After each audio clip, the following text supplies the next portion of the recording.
श्री शिवाय नमस्तुभ्यम। हर हर महादेव। दोस्तों, आप सभी लोग जानते हैं कि 26 नवंबर 2024 यानी मंगलवार को मार्गशीर्ष महीने की उत्पन्ना एकादशी पड़ रही है। और दोस्तों, यह जो एकादशी है वह मार्गशीर्ष महीने में पड़ने वाली सबसे बड़ी उत्पन्ना एकादशी है, क्योंकि यह मार्गशीर्ष महीने में पड़ रही है और इसी दिन किया जाने वाला 5 कनेर के फूल वाला उपाय कभी विफल नहीं जाता है, जिसका बहुत ही बड़ा और विशेष महत्व होता है। और ऐसा दिन पूरे साल में सिर्फ एक ही बार आता है। और दोस्तों, आप सभी लोग जानते हो कि मार्गशीर्ष महीने के मंगलवार उत्पन्ना एकादशी का अगर सबसे बड़ा कोई उपाय है तो वह 5 कनेर के फूल वाला उपाय है। अगर आपने भी इस महीने में यह उपाय नहीं किया है तो इस उपाय से चूकना मत दोस्तों। तो दोस्तों, इस मार्गशीर्ष महीने के मंगलवार उत्पन्ना एकादशी के दिन आप लोगों को इस 5 कनेर के फूल वाले उपाय को जरूर करना है। अगर आपने मार्गशीर्ष महीने की उत्पन्ना एकादशी के दिन इस वाले उपाय को कर लिया तो आपको इस उपाय को करने का वह फल मिलेगा जिसकी आपने कभी कल्पना भी नहीं करी होगी। इसीलिए आप लोग इस वाले उपाय को एक बार जरूर कर लेना, ताकि आप लोगों के हाथ से यह मौका ना जा सके और आपको इस उपाय को करने का फल मिल सके। दोस्तों, यह उपाय पंडित जी ने अपनी अभी की ही शिव महापुराण की कथा में बताया है। जिस उपाय को आज हम आपको बहुत अच्छे से समझाने वाले हैं। इस वीडियो को देखने के बाद इस उपाय को समझने के लिए आपको कोई और वीडियो को देखने की जरूरत नहीं पड़ेगी। तो चलिए दोस्तों, उपाय को शुरू करते हैं। देखिए दोस्तों, यह दिन इतना खास होता है, इतना महत्वपूर्ण होता है। देखा गया है कभी कभी बड़े बड़े पूजा पाठ अनुष्ठान से जो मनोकामना पूर्ण नहीं होती है, वह मार्गशीर्ष महीने के मंगलवार उत्पन्ना एकादशी के दिन एक छोटे से उपाय करने से ही आपकी मनोकामना पूर्ण हो जाती है। और बहुत सारे लोगों ने इस उपाय को किया भी है और उनको इस उपाय को करने का फल भी जरूर मिला है। अगर आप लोग भी इस उपाय को उत्पन्ना एकादशी के दिन करना चाहते हैं तो आप इस उपाय को पहले अच्छे से समझ लेना, सुन लेना, उसके बाद करना। आपको इस उपाय का फल जरूर मिलेगा। और इस उपाय को कर लेने से आपके घर में चाहे किसी भी प्रकार का दुख और समस्या क्यों ना चल रही हो, चाहे आपको उसका कारण भी नहीं पता है कि भाई यह समस्या किस कारण से चल रही है, उसका कुछ भी कारण हो सकता है, जैसे पितृदोष हो सकता है या किसी भी तरह का मंगल दोष भी हो सकता है। और भी बहुत तरह के दोष होते हैं, कुछ भी हो सकता है। पर आपको इस उपाय को करने के लिए अपने दोष को पता लगाने की भी जरूरत नहीं है। बस मंगलवार उत्पन्ना एकादशी के दिन आपको इस 5 कनेर के फूल वाले उपाय को कर लेना है। यह एक ऐसा उपाय है जिसे अगर किसी विशेष दिन पर किया जाए तो उस विशेष दिन का फल तो हमें मिलता ही मिलता है, पर हमने उस दिन पर इस कनेर के फूल वाले उपाय को किया है तो हमें उससे भी बड़ा फल मिलता है। और फल बहुत जल्दी मिलता है, क्योंकि आप इस उपाय को बहुत ही बड़े और विशेष दिन पर कर रहे हो। और दोस्तों, 31 अक्टूबर 2024 यानी कि मंगलवार के दिन उत्पन्ना एकादशी का बहुत ही बड़ा महत्व होता है। इसीलिए दोस्तों, आज की इस वीडियो में हम आप लोगों को 5 कनेर के फूल वाला उपाय समझाएंगे। जिस उपाय को करने से अगर आपकी किसी भी प्रकार की मनोकामना है, किसी भी प्रकार की परेशानी है, सबसे ज्यादा समस्याएं आपके जीवन में है, अगर आपको धन प्राप्ति नहीं हो पा रही है, रुपए पैसे की आपके घर में लगातार दिक्कत परेशानियां चलती चली आ रही है, आपका व्यापार आपकी नौकरी अगर अच्छे से नहीं चल रहे हैं, जिसकी वजह से घर में लगातार आर्थिक समस्याएं बनी रहती हैं, घर का कोई ना कोई सदस्य अगर बीमार रहता है, आपस में एक दूसरे से लड़ाई झगड़ा होता रहता है, किसी की अगर बनती नहीं है, तो पूज्य पंडित जी ने कहा है कि जब आपके जीवन में ऐसी परिस्थितियां आ जाएं कि आपको 1 रुपए को खर्च करने से पहले कई बार सोचना पड़ता है, आपको धन प्राप्ति अगर नहीं हो पा रही हो, तो आपको सिर्फ और सिर्फ 5 कनेर के फूल से एक ऐसा विशेष उपाय करना है जो आपकी इन सारी समस्याओं को सिर्फ 7 दिन के अंदर ही समाप्त कर देगा। तो चलिए इन विशेष उपायों के बारे में जानते हैं। लेकिन उससे पहले जो भी मेरे भाई मेरी प्यारी बहनें आज चैनल पर पहली बार आए हैं या मेरी आवाज आज पहली बार सुन रहे हैं, अगर आप भी महादेव के सच्चे भक्त हैं तो वीडियो को लाइक और चैनल को सब्सक्राइब जरूर कर लें, और कमेंट बॉक्स में हर हर महादेव लिखे। अब दोस्तों, इस 5 कनेर के फूल वाले उपाय को हमें करना कहां पर है? बहुत सारे लोग हर एक उपाय को करते समय प्रश्न करते हैं कि इस उपाय को हमें घर पर करना है या फिर मंदिर में जाकर करना है। देखो तो, इस वाले उपाय को आप मंदिर में जाकर करोगे तो अच्छा रहेगा, इसलिए इस उपाय को आपको घर पर नहीं करना है। उसके बाद में दोस्तों, इस उपाय को लेकर जो अगला प्रश्न निकल कर आता है वह यह आता है कि आखिर इस उपाय को हमें किस समय करना है? सुबह के समय करना है कि शाम के समय करना है? तो देखो, इस वाले उपाय को आप लोग सुबह के समय भी कर सकते हो और शाम के समय प्रदोष काल में भी कर सकते हो। अब अगर आप पूछो कि इस 5 कनेर के फूल वाले उपाय को करने का सबसे उत्तम समय कौन सा रहेगा, तो हम आपसे बस यही कहेंगे कि इस उपाय को आप शाम के समय करेंगे तो ज्यादा बेहतर होगा। बाकी अगर सुबह के समय भी करेंगे तो भी अच्छा होगा, उसमें कोई भी दिक्कत वाली बात नहीं है। तो अब दोस्तों, जो अगली सबसे बड़ी और महत्वपूर्ण बात आती है वह यह आती है कि सुबह अगर हम उपाय को करेंगे तो हमें कितने बजे से लेकर कितने बजे तक के बीच में करना है, और शाम के समय प्रदोष काल में करेंगे तो हमें कितने बजे से लेकर कितने बजे के बीच में करना है। तो देखो, सुबह जितनी जल्दी हो सके आप उपाय को करने की कोशिश करना।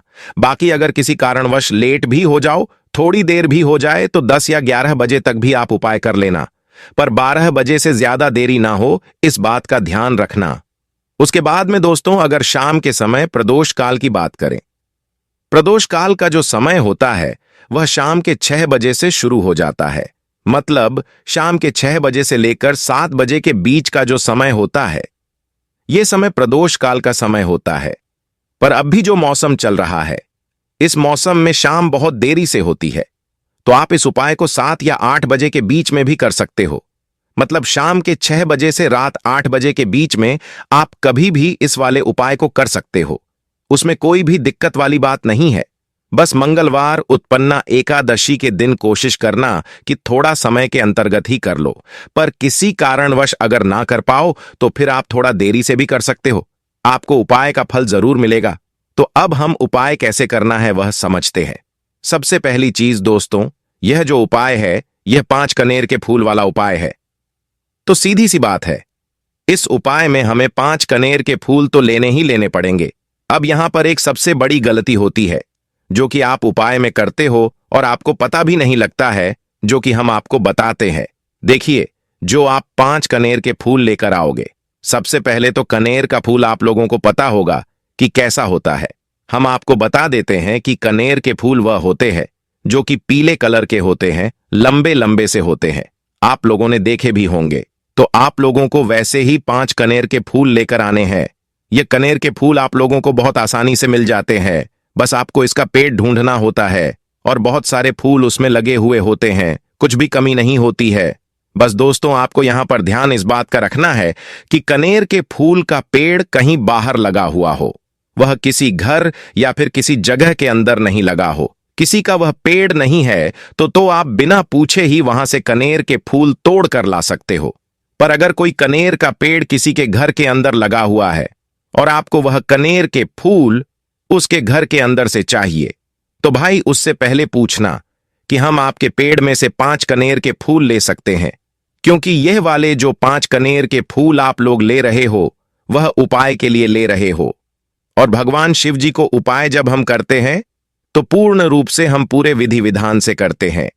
तो इसीलिए अगर आप किसी के घर के अंदर जो पेड़ लगा हुआ है, कनेर के उस पेड़ से अगर यह फूल ले रहे हो, तो भाई पहले उस घर के मुखिया से पूछ लेना कि हम आपके पेड़ से कनेर के फूल ले लें। अगर वह बोल देता है तो भाई उसके बाद आप उसके पेड़ से 5 कनेर के फूल ले लेना। अगर कोई कनेर का पेड़ ऐसे ही बाहर लगा हुआ है, खुले में लगा हुआ है, उस पर किसी का भी कब्जा नहीं है, तो वहां आप किसी को बिना पूछे भी उस पेड़ में से फूल तोड़ सकते हो। पर अगर पेड़ किसी के घर के अंदर लगा हुआ है तो वह उससे पूछकर ही 5 कनेर के फूल उसके पेड़ में से लेना। अब आपके पास 5 कनेर के फूल भी आ चुके हैं। अब दोस्तों, कनेर के फूल के साथ में क्या हमें सीधा उपाय करना है या कुछ सामग्री भी लेकर जाना है? तो देखो, उत्पन्ना एकादशी के दिन कोई भी उपाय जब हम करते हैं तो सीधा मंदिर जाकर हम उपाय नहीं करते हैं, उससे पहले हम भगवान शिव जी की पूजा अर्चना भी करते हैं। तो देखो, अगर यह उपाय आप सुबह के समय कर रहे हो, प्रातःकाल कर रहे हो, तो आप लोगों को अपने साथ में कम से कम एक लोटा जल तो जरूर लेकर जाना है। उत्पन्ना एकादशी का दिन रहेगा, वैसे ही माताएं बहनें अपनी पूजन सामग्री लेकर जाएंगी। तो उन लोगों के लिए कोई दिक्कत नहीं है जो प्रतिदिन शिव जी के मंदिर जाते हैं या उत्पन्ना एकादशी के दिन अपनी पूरी पूजन सामग्री लेकर जाएंगे। भाई वह वैसे के वैसे ही लेकर जाए, ये बात उनके लिए है जो कुछ भी लेकर नहीं जाएंगे। अगर वह इस 5 कनेर के फूल वाले उपाय को कर रहे हैं तो वह एक लोटा जल तो जरूर लेकर जाए।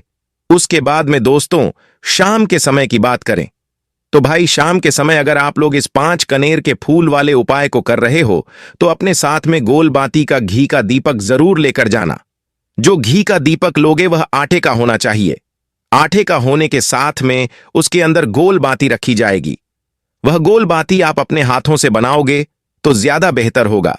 साथ ही में उस दीपक के अंदर शुद्ध देसी गाय का घी डालना। दीपक के अंदर शुद्ध देसी गाय का घी ही डालना, ना भैंस का डालना, ना मिलावटी बाजार का घी डालना। इस बात का भी आप लोग ध्यान रखना। अगर आपको उपाय का पूर्ण फल चाहिए तो भाई करना क्या है, देखो सुबह अगर उपाय कर रहे हो तो अगर 12 बजे तक भी उपाय करोगे तो भी कोई दिक्कत वाली बात नहीं है, आप कभी भी कर सकते हो। मंगलवार उत्पन्ना एकादशी का दिन बार बार नहीं आता है। सबसे पहले तो आपको अपने घर के पास में जो शिव मंदिर हो, शिवालय हो, जहां पर शिवलिंग विराजित हो, वहां पर आप लोगों को पहुंच जाना है। अब वहां पर पहुंच करके सीधा हमें उपाय नहीं करना है, पहले आपको शिव जी के मंदिर के अंदर प्रवेश करना है। भगवान शिव जी के दर्शन करने हैं, पहले आपको अपनी पूजा अर्चना करनी है। जैसे कि एक लोटा जल जो लेकर गए हैं वह एक लोटा जल चढ़ा दे। इसके अलावा जो भी पूजन सामग्री है, आपके फूल धतूरा जो भी चीजें हैं, चंदन वगैरह, उन सारी चीजों से आप पूजन अर्चना कर सकते हो। पर जो उपाय के 5 कनेर के फूल है वह आप अलग ही रखना, वह उपाय के समय ही हमें लेने हैं। तो सबसे पहले आप अपनी पूजा अर्चना कर लेना। शाम के समय जब आप अपने घर के पास में जो शिव मंदिर है वहां पर पहुंचेंगे तो वहां पर पहुंचने के बाद सबसे पहले आपको अपना वह घी का दीपक जलाना है। अब घी का दीपक जलाने में भी इस बात का ध्यान रखना, इस घी के दीपक को आपको अपने घर से जलाकर नहीं लेकर जाना है, मंदिर में जाकर ही जलाना है। और मंदिर में जाकर जलाओगे तो उसे अपनी माचिस से ही जलाना है। इसीलिए इस दीपक को जलाने के लिए अपने घर से माचिस को जरूर लेकर आना। अगर आपने इस दीपक को जलाने में मंदिर में किसी और की माचिस ले ली तो भाई इस उपाय को करने का फल उस व्यक्ति को भी मिल जाएगा जिस व्यक्ति की आपने माचिस ली होगी।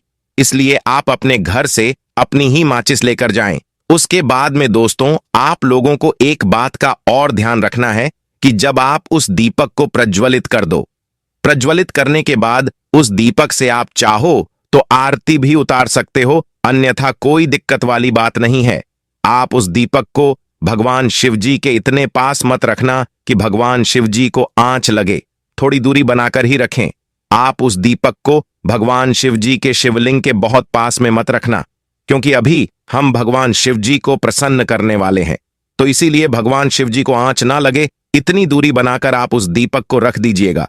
उसके बाद अगर आप सुबह के समय गए हैं तो जैसे ही आपकी पूजा अर्चना हो जाती है आप जल चढ़ा देते हैं। उसके बाद में आप भगवान शिव जी के शिवलिंग के पास में कहीं पर भी बैठ जाइए, सामने बैठ जाइए या आसपास बैठ जाइए। उसी तरीके से शाम के समय दीपक जैसे ही लग जाए तो भाई आप अपना उपाय को यहां पर कर सकते हैं। और उपाय को करने से पहले आप अपने वह 5 कनेर के फूल निकाल लीजिए, क्योंकि अब हम यहां पर उपाय को करने वाले हैं। उपाय को करने के लिए आप शिवलिंग के सामने भी बैठ सकते हैं, आसपास भी बैठ सकते हैं, कोई भी दिक्कत वाली बात नहीं है। अब हमारे पास 5 कनेर के फूल है, तो सीधी सी बात है कि इन 5 कनेर के फूलों को हमें 5 अलग अलग जगह पर चढ़ाने हैं। अब वह 5 अलग अलग जगह कौन सी है वह हम आपको बताते हैं। देखिए, अपने कनेर के फूल आप अपने सामने निकाल कर रख लीजिए। अब 5 कनेर के फूल में से सबसे पहला वाला कनेर का फूल आप लोग उठाइए और पहले वाले कनेर के फूल को आपको भगवान शिव जी की शिवलिंग के ऊपर जो गणेश जी वाला स्थान होता है वहां पर चढ़ाना है। अब भगवान शिव जी के शिवलिंग के ऊपर गणेश जी वाला स्थान कहां पर होता है, तो भगवान शिव जी का शिवलिंग होता है और शिवलिंग की जलाधारी होती है। वह जलाधारी का जो राइट हैंड साइड होगा, मतलब शिवलिंग की तरफ से खड़े होकर देखना कि भगवान शिव जी का सीधा हाथ कौन सा है, राइट हैंड साइड कौन सा है? उस राइट हैंड साइड पर आपको यह पहले नंबर का फूल समर्पित करना है और जो फूल का खिला हुआ भाग होगा ना, वह शिवलिंग की तरफ करके ही आप लोग इस पहले नंबर के फूल को जलाधारी के राइट हैंड साइड पर भगवान गणेश जी वाले स्थान पर समर्पित करना। अब दोस्तों, अपना दूसरे नंबर का कनेर का फूल निकाल लेना। अब दूसरे नंबर के कनेर के फूल को आपको कहां पर समर्पित करना है? यह आपको भगवान कार्तिकेय जी वाले स्थान पर समर्पित करना है। अब गणेश जी वाला स्थान राइट हैंड साइड पर होता है, तो कार्तिकेय जी वाला स्थान लेफ्ट हैंड साइड पर होता है। तो जलाधारी के ऊपर जो लेफ्ट हैंड साइड का जो हिस्सा है, वहां पर कार्तिकेय जी का स्थान है। तो इस दूसरे नंबर के फूल को आप वहां पर समर्पित कर देना, भगवान से प्रार्थना कर लेना और फूल का खिला हुआ भाग शिवलिंग की तरफ ही होना चाहिए। अब आपको तीसरा कनेर का फूल भी ले लेना है और इस तीसरे कनेर के फूल को आपको माता अशोक सुंदरी वाले स्थान पर समर्पित करना है। अब यह माता अशोक सुंदरी का स्थान कहां पर होता है? दोस्तों, ये जो स्थान होता है वह जलाधारी के बिल्कुल बीचों बीच में होता है। आपने पहला फूल भगवान गणेश जी वाले स्थान पर चढ़ाया, दूसरा फूल कार्तिकेय जी वाले स्थान पर चढ़ाया। अब यह तीसरा फूल इन दोनों फूलों के बीचों बीच में चढ़ेगा, मतलब जहां पर माता अशोक सुंदरी जी का स्थान होता है। खिला हुआ भाग शिवलिंग की तरफ करके ही इस तीसरे नंबर के फूल को आप माता अशोक सुंदरी वाले स्थान पर समर्पित कर देना। अब आपको चौथे नंबर का फूल ले लेना है। ये आप लोगों को कहां पर समर्पित करना है?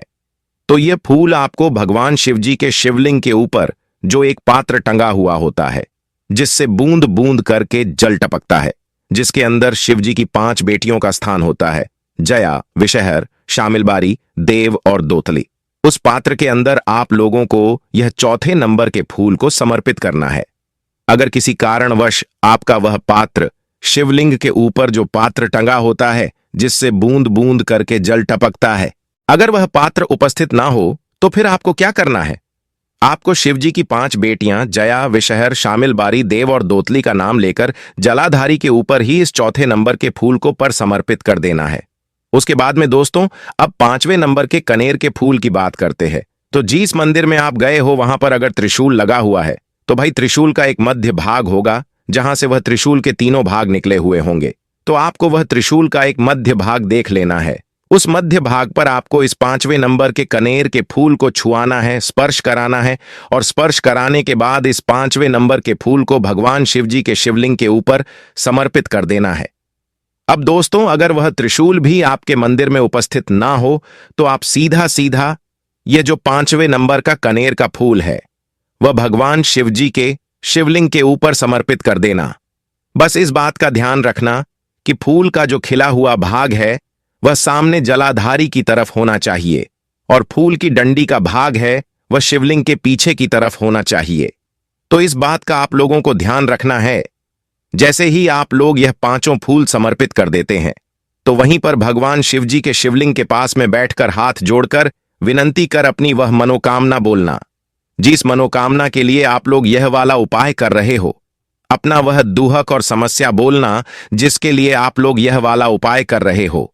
अपने 5वें नंबर के फूल को चढ़ाने के बाद अपनी मनोकामना बोल देना और चढ़ा दो तो भाई 2 मिनट भगवान का जाप करना और उसके बाद अपने घर चले जाना है।